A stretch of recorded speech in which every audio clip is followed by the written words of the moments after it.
बौद्ध भिक्षुक के पास जाता है और कहता है, मैं अपने नगर का एक व्यापारी हूँ। मेरा पूरा दिन अपने व्यापार के काम काज में ही गुजर जाता है, जिसकी वजह से मुझे ज़्यादा खाली समय नहीं मिलता। ज़्यादा खाली समय ना मिलने और हर समय व्यस्त रहने की वजह से मैं तनाव महसूस करने लगा हूँ। पिछले कई महीनों से मैं अपना कोई भी काम ठीक से नहीं कर पा रहा हूँ। अब तो किसी भी काम में मेरा मन भी नहीं लगता।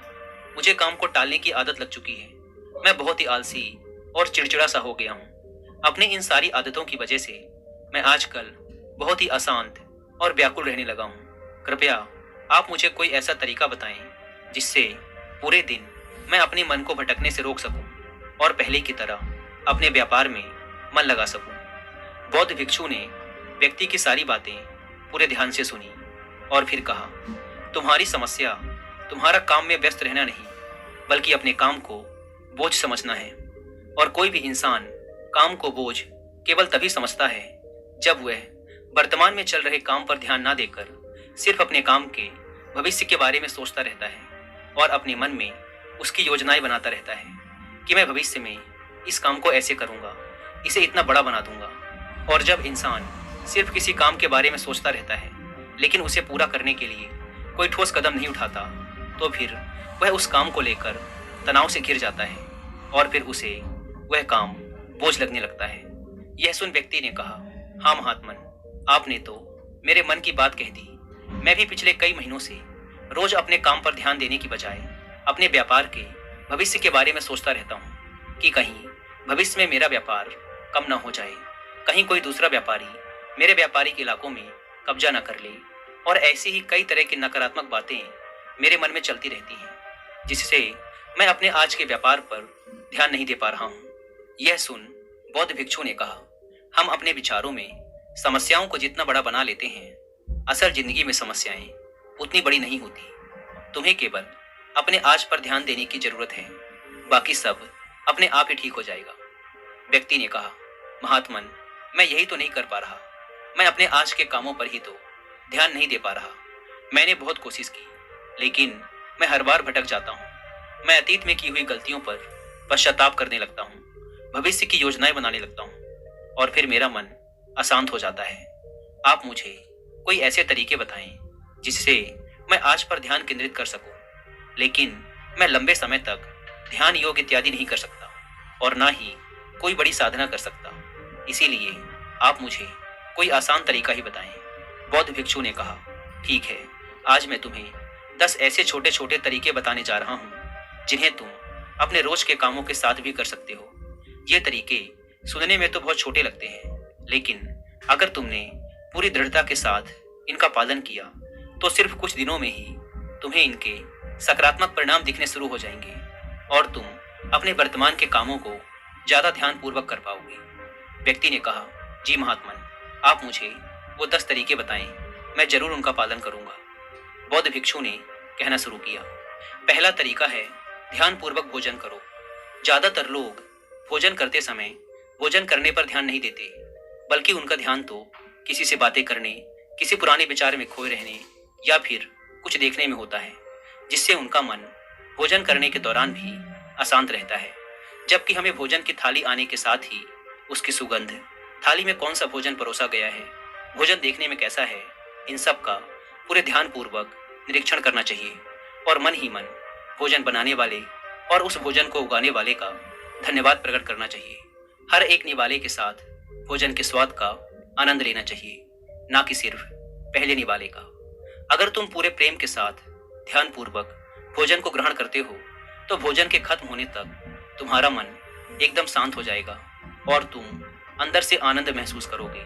और यही कारण है कि पुराने भारतीय समाज में मौन रहकर भोजन करने की परंपरा रही है, क्योंकि मौन होकर ध्यान पूर्वक भोजन करना भी ध्यान करने का एक तरीका है।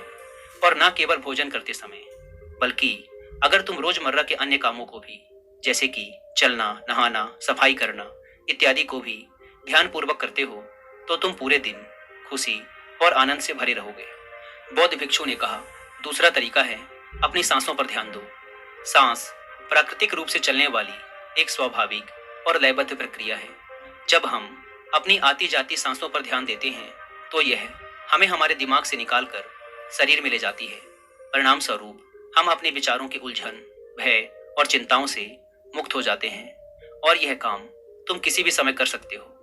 बुद्ध के द्वारा बताई गई विपासना ध्यान विधि में भी अपनी आती जाती सांसों पर ध्यान केंद्रित करने के लिए ही कहा गया है। जब भी तुम तनावग्रस्त हो जाओ या खुद को विचारों में उलझा हुआ पाओ तो तुरंत अपना ध्यान अपनी आती जाती सांसों की तरफ मोड़ दो। कुछ ही पलों बाद तुम महसूस करोगे कि तुम शांत होते जा रहे हो। तुम्हारी सारी उलझने, सारा तनाव गायब हो गया है। और अगर तुम लंबे समय तक अपने सांसों पर ध्यान केंद्रित करने की आदत डाल लेते हो तो तुम खराब से खराब परिस्थितियों में भी खुद को शांत रख पाओगे और अपने वर्तमान के कामों पर ज्यादा लंबे समय तक ध्यान केंद्रित कर पाओगे। सांसों पर ध्यान देना हमें याद दिलाता है कि हम कौन हैं। हमें आभास होता है कि हम वो विचार नहीं हैं जो अभी हमारे अंदर चल रहा है, बल्कि हम तो इससे अलग हैं, इससे ऊपर हैं। दोस्तों, हम केवल अपनी सांसों पर ध्यान देकर बहुत से नए आयामों की खोज कर सकते हैं। हमारे पूर्वजों ने इस पर बहुत काम किया था कि कैसे हम केवल अपनी सांसों पर नियंत्रण रखकर ऐसी ऐसी चीजें कर सकते हैं जो साधारण इंसानी जीवन से परे है। हम अपनी सांसों पर ध्यान देकर खुद को ऐसी स्थिति में ला सकते हैं कि जीवन में आने वाला कोई भी उतार चढ़ाव हमें परेशान नहीं कर सकता। बौद्ध भिक्षु ने व्यक्ति से कहा। तीसरा तरीका है अपनी इंद्रियों से जुड़ो। हमारी 5 इंद्रियां, नाक, त्वचा, जिह्वा, कान और आंखें हमारे शरीर के प्रवेश द्वार हैं। लेकिन जब हम विचारों में खोए रहते हैं तो हम अपनी इंद्रियों को अनुभव नहीं कर पाते कि हमारे आसपास क्या चल रहा है, कैसी सुगंध है, कैसी ध्वनियां आ रही हैं। जब तक कि ये सारी चीजें इतनी प्रबल ना हो कि ये हमारा ध्यान अपनी ओर खींच ले, हम बस बेहोशी में जिए चले जा रहे हैं। इसीलिए अपने आसपास की चीजों को ठहरकर ध्यान से देखने की आदत डालो। जैसे अपने शरीर से टकराती ठंडी हवा को महसूस करो। बगीचे में खिले रंग बिरंगे फूलों पर ध्यान दो, उनकी खूबसूरती को निहारो। पक्षियों की आवाजों पर ध्यान दो, उगते और डूबते सूरज को कुछ देर ठहर कर देखो। ये सारी छोटी छोटी चीजें तुम्हें तुम्हारे वर्तमान से जोड़ेंगी। अगर तुम अपने जीवन में शांति और आनंद का अनुभव करना चाहते हो तो तुम्हें अपने आसपास की चीजों पर ध्यान देना होगा। तुम्हें कुछ पल ठहर कर उन्हें प्रेम पूर्वक देखना और महसूस करना होगा। बौद्ध भिक्षु ने कहा। चौथा तरीका है अपने मन में उठने वाली नकारात्मक भावनाओं का निरीक्षण करो। परेशान, निराशा या क्रोधित होना हम इंसानों में आम बात है, लेकिन हमें चाहिए कि हम ऐसी भावनाओं के बहाव में ना बहें, बल्कि जब भी हमारे अंदर किसी भी प्रकार की नकारात्मक भावना उठे तब हमें इन भावनाओं पर ध्यान देना चाहिए। जैसे कि जब तुम्हें गुस्सा आए या कुछ गलत करने का मन करे तो कुछ देर ठहर कर देखो कि उस समय तुम्हारे अंदर कैसे विचार उठ रहे हैं। कुछ देर में तुम महसूस करोगे कि तुम वो विचार नहीं हो, तुम उनसे अलग हो। तुम उन्हें देखते रहो और कुछ ही देर में वो सारे नकारात्मक विचार गायब हो जाएंगे। और अगर तुम हर बार ऐसा ही करते हो तो तुम तुम्हारी भावनाओं पर नियंत्रण करना सीख जाओगे। भिक्षु ने कहा। 5वां तरीका, अपने मन में उठने वाले हर विचार पर भरोसा मत करो। हमारा मन हर समय अनुमान और धारणाएं बनाता रहता है जो कि सच नहीं होती।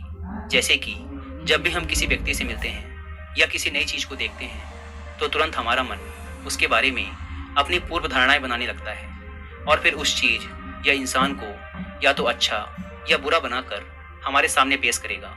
और फिर हम अपने विचारों को सच मानकर उस इंसान या चीज को वैसा ही समझने लगते हैं। और कुछ लोग तो अपनी ही धारणाओं को सच मान लेते हैं और उसी पर अड़े रहते हैं, जबकि हमें खुद को किसी भी प्रकार की पूर्व धारणा से स्वतंत्र रखने का प्रयास करना चाहिए और पूरी जागरूकता के साथ जो चीज असल में जैसी है उसे वैसे ही देखने का प्रयास करना चाहिए, ना कि उसमें अपनी तरफ से अच्छाई या बुराई की चादर ढक देनी चाहिए।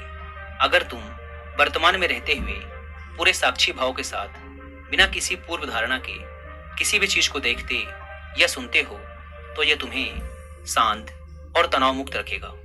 भिक्षु ने कहा। 6वां तरीका, रोज कुछ देर तक ध्यान का अभ्यास करो। ध्यान करने के लिए घंटों बैठने की जरूरत नहीं है। दिन में 10 मिनट का ध्यान भी जीवन पर सकारात्मक प्रभाव डाल सकता है। रोज ध्यान करने से हमारे जीवन में नई ऊर्जा, उत्साह, शांति और प्रेरणा का आगमन होता है। हम पूरे दिन अंदर से खुश और शांत महसूस करते हैं। रोज ध्यान करने से तुम स्वाभाविक रूप से अपने वर्तमान के क्षणों में रहना सीख जाते हो।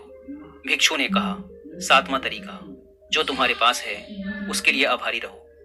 जिंदगी में खुशी लाने का सबसे आसान तरीका है आभार व्यक्त करना।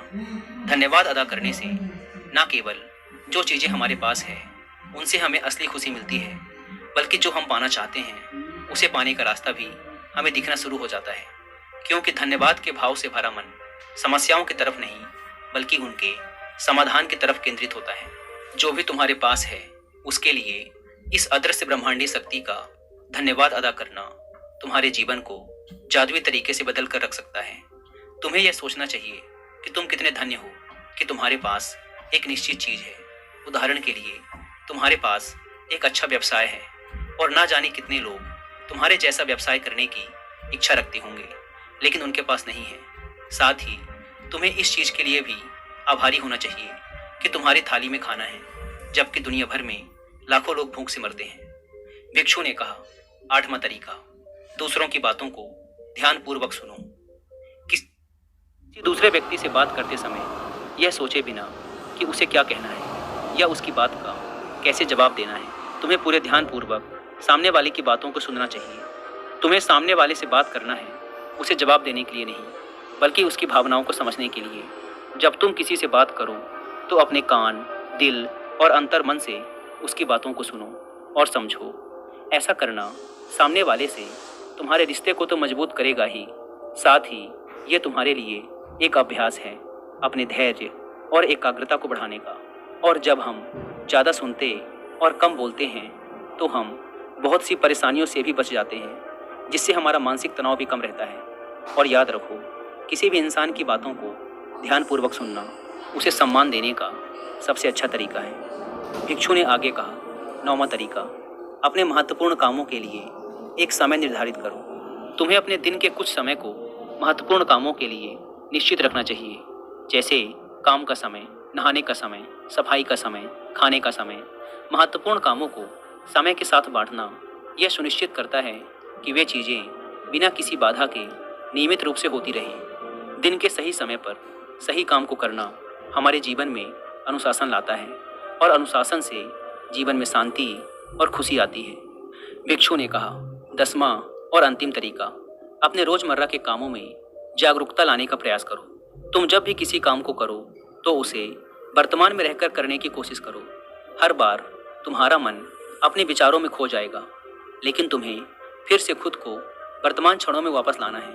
और ये तुम्हें हर बार करना है जब तक कि ये तुम्हारी आदत न बन जाए। और साथ ही तुम ये देखने का भी प्रयास करो कि उस काम को करते वक्त तुम्हारे अंदर किस तरह के विचार उठ रहे हैं। यह एक छोटा सा अभ्यास तुम्हें वर्तमान में जीने में तुम्हारी मदद करेगा। भिक्षु ने आगे कहा, शांति और आनंद कोई घटना नहीं है, बल्कि ये एक प्रक्रिया है जो हमारे जीवन के साथ साथ चलती है, अगर हम जागरूक रहकर जीना सीख जाते हैं। इतना कहकर बौद्ध भिक्षु मौन हो गए और वह व्यापारी उनका धन्यवाद करते हुए वहाँ से चला गया। दोस्तों, उम्मीद करता हूँ कि आपको ये वीडियो जरूर पसंद आई होगी। धन्यवाद।